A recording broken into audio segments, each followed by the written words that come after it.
ഫുട്ബോളിൽ കുട്ടികളെ ജഗ്ലിംഗ് പഠിപ്പിക്കുക എന്നുള്ളത് വളരെ ഇമ്പോർട്ടൻ്റ് ആണ്. അതൊരു പ്ലെയറിനെ നിങ്ങൾ കരിയറിലേക്ക് കൊണ്ടുവരാൻ ആഗ്രഹിക്കുന്നെങ്കിൽ അവൻ ഇനിഷ്യലി ജഗ്ലിംഗ് വളരെ ഇമ്പോർട്ടൻ്റ് ആണ്. കാരണം ജഗ്ലിങ്ങിൻ്റെ അഡ്വാൻറ്റേജ് എന്ന് വെച്ചാൽ ജഗിൾ ചെയ്ത് ഈ ബോളുമായിട്ട് അവർക്കൊരു സ്നേഹം വരും.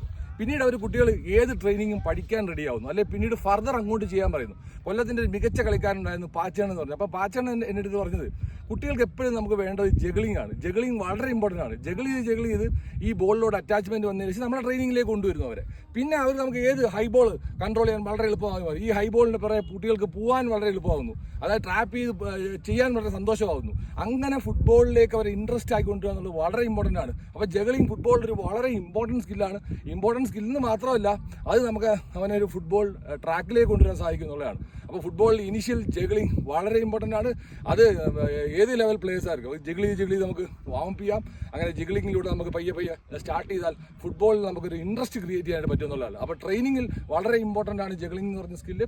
നമുക്ക് ഹൈ ബോളുമായിട്ടൊരു കോൺടാക്ട് വരും. ഹൈ ബോൾ എങ്ങനെ കൺട്രോൾ ചെയ്യാം, അല്ലെങ്കിൽ ബോളിൻ്റെ ഏത് ഭാഗം കൊണ്ടാണ് ടച്ച് ചെയ്യുന്നുള്ള ഫീലിങ്സ് എല്ലാം നമുക്ക് ഉണ്ടാക്കാൻ പറ്റുമെന്നാണ് ജഗ്ലിംഗ്. കാരണം ജഗിൾ ചെയ്ത് ബോൾ നമ്മളെ കൺട്രോളിൽ വരികയാണ്. ഇപ്പോൾ ഫുട്ബോളിൽ എല്ലാ പ്ലേയേഴ്സിനും ജഗ്ലിംഗ് പറഞ്ഞു കൊടുക്കുക. ജഗ്ലിംഗ് വളരെ ഇമ്പോർട്ടൻറ്റ് സ്കില്ലാണ്. ഈ സമയത്ത് ഞാൻ കൊല്ലത്തിൻ്റെ ഏറ്റവും മികച്ച കളിക്കാരനായിരുന്ന പാച്ചേണിനെ ഓർക്കുന്നു.